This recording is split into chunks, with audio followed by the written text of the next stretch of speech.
Paul Atreides is attempting to bring peace, freedom, justice, and security to his new empire, but the Guild and the Reverend Mother are not having it. I discuss this and more on today's episode.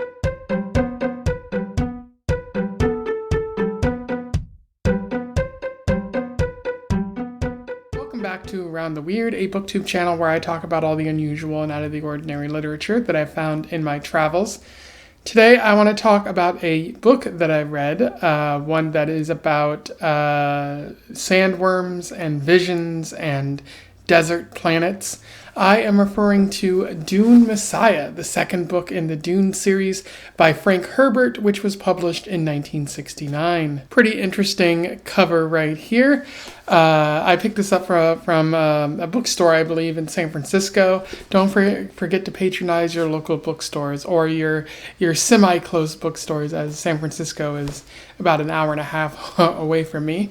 For those who don't know, I've talked about Frank Herbert on this channel before, so I don't need to go into that great of detail. But he was an American author who lived in the 1900s. He was mostly known for writing the Dune series, which includes Dune, Dune Messiah, Children of Dune, God Emperor of Dune, and a couple of other books. And he wrote other science fiction as well. And after he died, his son, Brian, took over and continued sort of expanding upon the universe.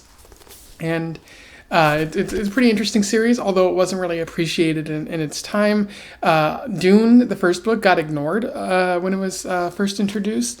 And the people who did pay attention to the first book did not appreciate the second book. And I'll talk more about that in the analysis section about why that might have been. But the book's been adapted into a movie like a couple times, and it's well regarded with this recent adaptation.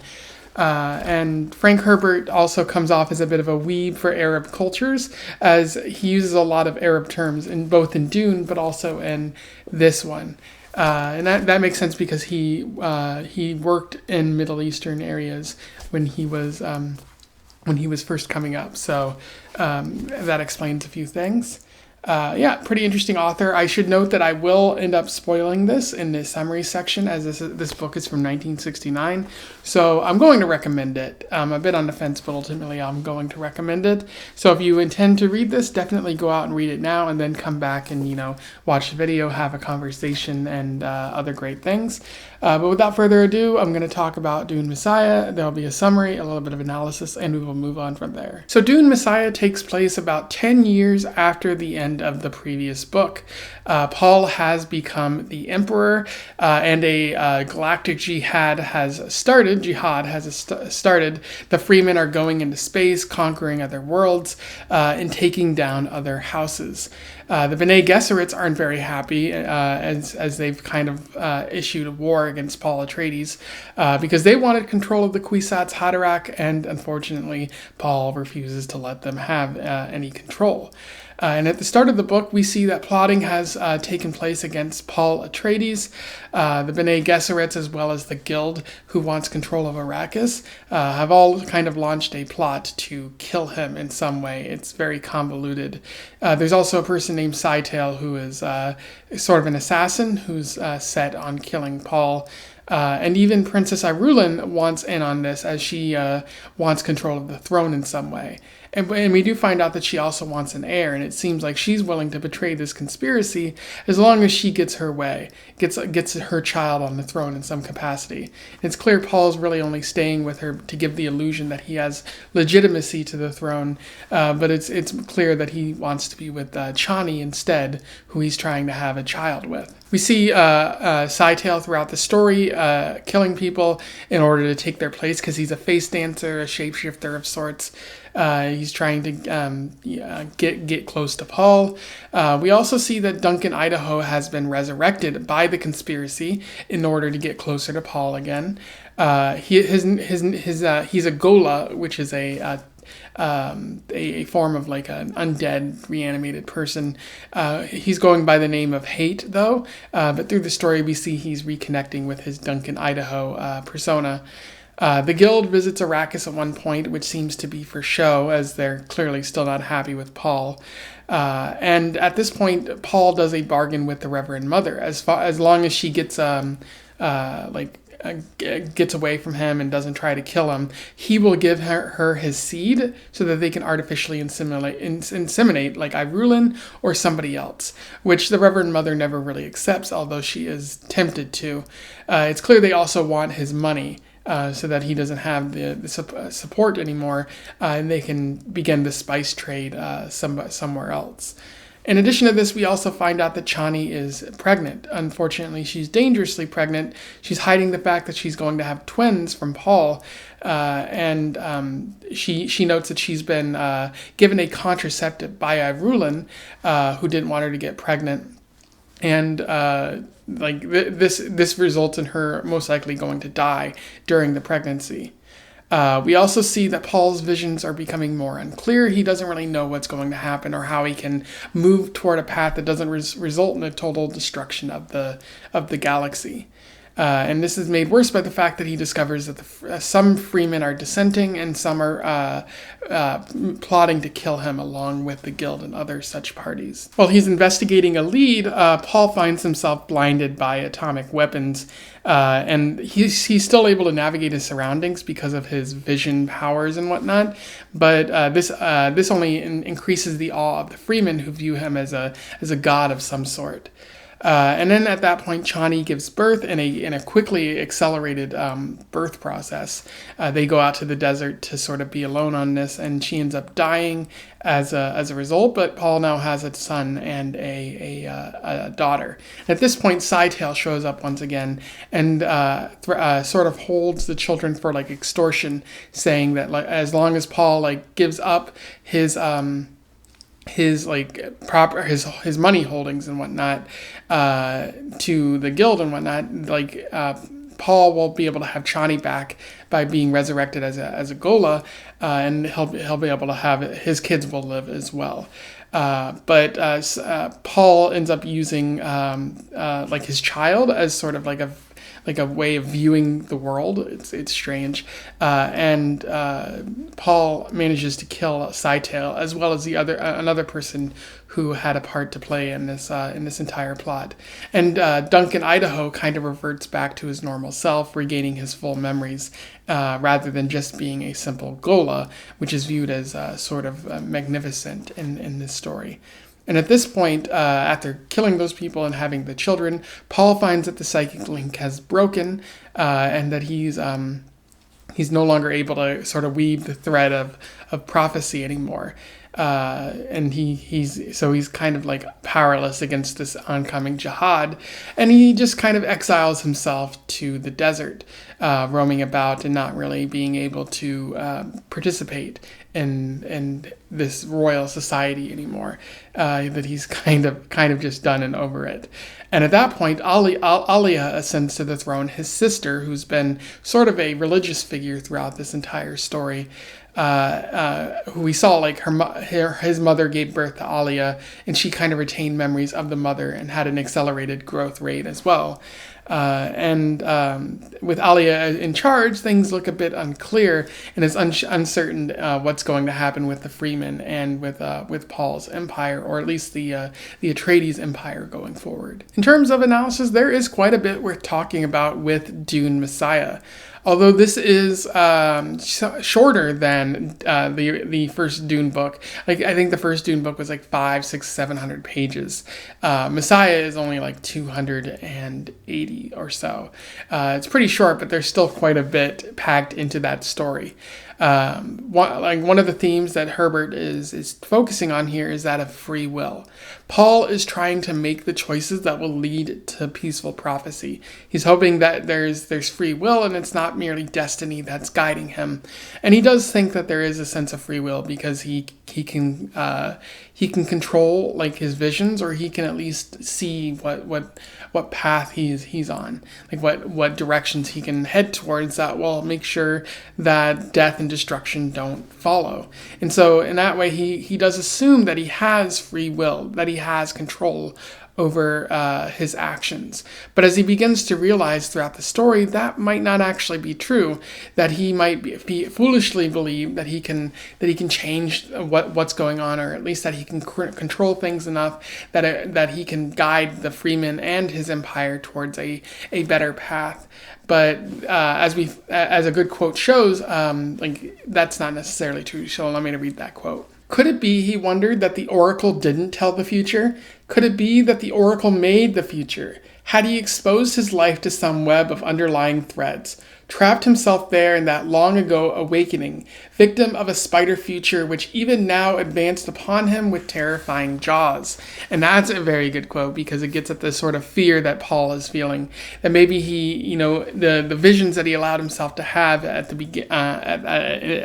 in the first book, all those years ago, like maybe by following that web of prophecy, he's actually just been following a straight path that isn't really guiding him to a good place. And later in the book, he likens it to being a prisoner in a cage and seeing the cage around him. A sort of horrifying realization that others have made those choices for him, that he has had no control at all, and he's made a terrible, a bunch of actions that have led him to a point where there's nothing but destruction waiting for him and the galaxy. You can see that with the jihad. The Fremen went on the jihad. There's no more control for him. It's not like they're going to stop the jihad unless he does something that proves that he's not a god. And he only does more things because they're believers. It's not kind of a sunk cost for them. They're never going to not believe that he's a Fremen sort of deity, because to believe that would mean that you were proven wrong, and nobody ever wants to be proven wrong in that way. And then the Guild is also doing a number of actions, sort of exploiting his reliance on prophecy to push him in a direction where he boxes himself in and corners himself. And so that's not good. And then there's Aaliyah, who seems to be a true believer of the Fremen prophecy and of her own power that she seems to think that she has. And so her choices are also pushing Paul in a certain direction. And he can't get out of that path because he's been doing this for 10 long years. He might have been able to do it 10 years ago once he ascended to the throne, or maybe even then it might have been too late. But he's clearly lost all control, and this is going off the rails. And then later in the story, we see that Paul has become blinded due to the use of atomic weapons by the rival side, by the Bene Gesserits and other such people. And you could argue that blinding is kind of symbolic of him trying to play to God too much, that he's seen too much. He's tried to weave the thread of prophecy and look to the future and over-relied on it, and now he's become blinded as a result, and the thread of prophecy is ultimately lost. He's not able to see it, and so he's unable to affect anything. And maybe that's why he's gone to the desert, because he's realized it's all over. There's nothing more I can do. All of this destruction, all of this death is going to happen, and I've just merely played into that by assuming that I had free will or a chance to affect anything magnificent. This is quite in contrast to the first book, where it was just a looming threat, and maybe there was a hope that Paul could use some of that power for good and affect a change that was going to result in not a jihad across the galaxy. But it really seems like that, unfortunately, did happen. And in that way, it's kind of similar to Oedipus Rex, where unfortunately prophecy, negatively affects a character. Paul's not, marrying his mother or anything in this story, but he is, trying to defy the fates and getting blinded as a result. Herbert also talks about corruption of power, or at least the change of the overall goal of power. Paul claims to want to use the seat of power to benefit everyone. We see that at the end of the previous story, where he thinks that the emperor has become corrupted and he thinks he can do a better job. And he kind of does that. He brings water to Arrakis. He disrupts the guild because they tend to exploit planets, and he's disrupted a bit what they could do, which angers them and causes them to declare war on the Atreides household. And he even defeats some of the houses who have been corrupt as well. So he's doing some good, but there's two questions that I think comes up. Is he fighting for power for good reasons? And two, does he use that power to actually affect positive change? And the answer to the first question is you could argue that he's not doing it for good reasons, that it's purely revenge driven. Paul didn't want to become the emperor really until the Harkonnens and the emperor had killed his family. He declared war on them because he had access to the Fremen, and he wanted revenge. And there was no desire to ever change anything for the better. He profited off the system, and if everything had gone according to plan, he would have ruled over Arrakis and his father's other holdings, and he wouldn't have really done anything differently. And maybe he would have never been found to be the Kwisatz Haderach. And so, like, this feels purely revenge driven. Now, can good things come of revenge? Sometimes, like the Fremen are no longer under the thumb of an oppressive force, unless you consider, Paul's religious sort of idolatry like an oppressive force, which maybe you could. But that ultimate question of, is he doing it for good reasons? Maybe not. And so, if he even wanted to affect change in the first place, there's room for that corruption of power, because he never really had aims to fix anything in the first place there. And we see that, after he assumes power, he doesn't do much that's different from what the Emperor was doing. Just the Emperor was a depraved maniac, and he's less of a depraved maniac. He's still having people killed by Stilgar, and just, going across the galaxy and starting wars with rival houses. He's allowing the jihad to happen. He could stop it at any point, but he's allowing it to continue. Again, a question of whether he has free will to begin with, but he never once says, Freeman, you should stop doing that. We can rule over Arrakis in a different way. We can establish peace in a different way. He just allows the jihad to happen. And it might have continued regardless of whether he tried to stop it, but there's no effort on his part to say, no, please stop doing that. There's that question of, did Paul even want to be in the driver's seat in the first place? Did he want that power, or did he just want revenge? And then there's a question of, is he using that power effectively? And it seems like the answer to that one is no as well. And more so than that, he's kind of becoming used to that power and doesn't want to give it up. And you see that with his visions. He's trying to preserve this empire, and the visions are showing that it might fall, that the guild might end up winning, and he's like, no, I don't want that. And as someone else points out later in the story, I believe it's Hate, he says, all empires fall. It's only natural. Why are you trying to keep yours alive longer? It's a question of immortality. There's a good quote that I would like to read to you from this. You've digested so much time, you have delusions of immortality, the Ghola said. Even your empire, my lord, must live its time and die. And there's a good quote that shows that maybe Paul is kind of shifting the goalposts, that's saying, he has to live forever, that his empire has to go on forever to produce the positive effect that he wants to have. But, every empire kind of ends. But Paul is changing those goalposts, that it's clear that he's no longer the noble person that he once was, and he's not as evil as the emperor was there before him, but he's still shifting the goalpost, and he doesn't have those noble intentions in mind anymore.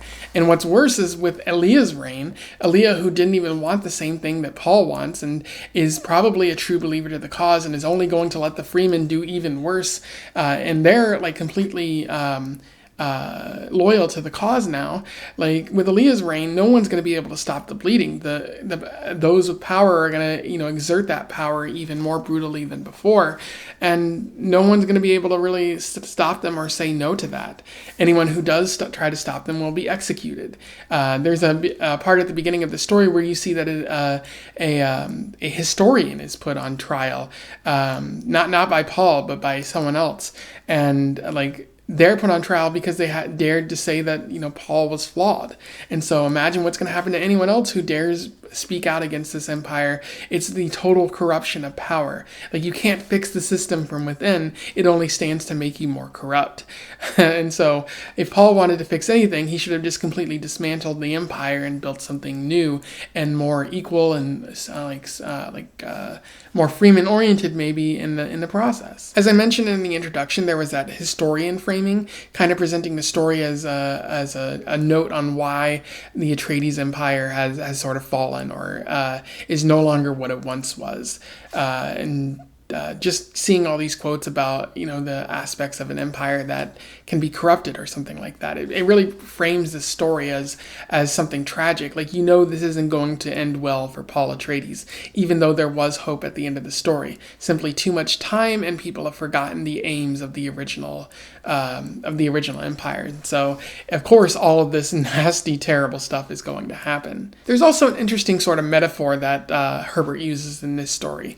He specifically notes that Paul is trying to transform the Arrakis atmosphere, adding more water, making it so that it can rain, which if you tried to transform a desert into a more hospitable kind of landscape with water, that would take a lot of work. It'd be a real struggle, and there's no guarantee that it would even stick because it might revert back to its original desert form.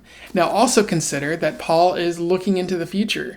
We're seeing the webs of fate and whatnot, and he's trying to make changes to that so that he can end up in a timeline that isn't catastrophic to him and the people that he loves. Those two things, I think, Frank Herbert is trying to show as equal in comparison.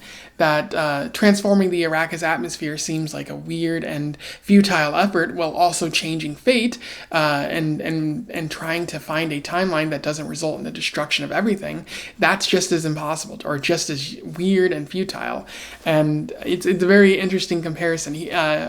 Herbert doesn't call attention to it, but you can see it as you're reading that it's like these two things are very difficult, and Paul is trying to achieve the impossible. He's clearly overstepping his mortal form or whatnot. There are a couple problems with this story. The dialogue does feel unnatural at times, like the characters talk in a way that no human being really talks, and that was a problem with the first Dune too. So I guess that's par for the course of what to expect from this series. And then this book does really feel aimless and epilogue-ish in a way. Like, this would be better tacked on to the end of the first book, or maybe the beginning of the third book, rather than its own separate thing, because it kind of feels like there's no goal in mind. It's just showing you what's happening as Paul is leading this empire 10 years on.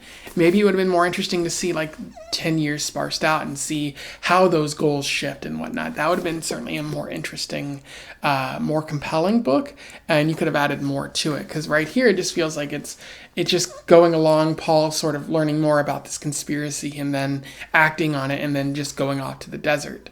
And a lot of that sort of happens in the first book. There's a lot of conversations. But this feels more like the conversation part, and there's no cool action scenes like there were in the first Dune to sort of provide some deviation from that and make it more exciting. And so, yeah, it does feel kind of aimless and feels more like an epilogue than anything else.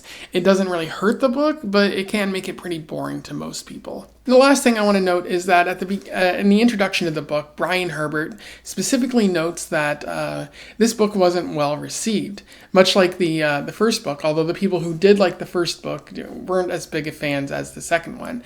And Herbert notes that that's because this book was meant as a sort of a bridge between the first and the third book, showing why things aren't so great, I presume, in the third book, which I do intend to read.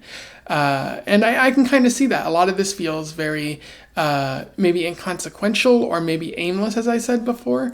And more so than that, Paul is kind of presented as a heroic figure in the first book, whereas in this one he's kind of presented as an insecure, bumbling sort of hopeless king who can't see that his empire is going to fall one day, or it's going to be corrupted and turn into something more sinister. He tried to prevent the mistakes of the original emperor, but he ended up doing those, and things just aren't going to go well. And I can understand why people might like that, because again, Paul was seen as a heroic figure, even though he probably wasn't. He's heroic by accident. He's just a man driven by revenge, and uses the Fremen in his revenge, and seems noble because he's freeing some people, even though the freeing of them is more of a strategic move in order to gain allies, more so than anything else. So if you're reading Dune closely, you can see this is probably always what Paul was going to become. But I can understand that if you saw Dune as more of a heroic story, you would hate what Paul is becoming here. but this feels very natural in that way. So in that way, I can say, great for Frank Herbert for willing to be bold and portraying a character in this light, and continuing with the story that he was probably telling the whole time. But again, I can understand why some people would be turned off by this. But to that I say, we're not meant to be told stories that make us feel good. We're meant to be told stories that challenge our way of thinking and expose us to new ideas and new worlds. Anyway, those are my thoughts on Dune Messiah by Frank Herbert. A pretty interesting book, certainly not as in-depth or complex or even insightful, I think, as the first book, but still pretty interesting. And I hope that this is a fascinating bridge and not more of representative of what the rest of the series will be, that there will be more excitement in perhaps the third book. And that way I do recommend this. It is a good book and it's worth checking out, but maybe check it out from your local library. I wouldn't say buy it so much as unless you're interested in reading the series. And again, I would recommend reading the first book before this. And there might be some people who skip this book entirely. They can just look at the summary and get to the third book and understand how they got to that place in the first place. And I guess if I say that this book is skippable, that's probably not good in terms of speaking to its quality. But I do think that Herbert writes a lot of interesting things in here that are worth exploring. And it definitely adds to the overall experience of this series. So definitely recommend it in that way. If you have anything to say about this book, let me know in the comments below. Would love to hear from you about what you think about Paul and his ultimate quest here, his somewhat futile quest. Otherwise, don't forget to like, share, and subscribe so that more people can find out about this book, this series, or this author if they don't already know. And I have a feeling a lot of people might not already know about this because the movies recently have done so well. But until then, I wish you the best of luck in your weird and sandworm riding travels. Farewell.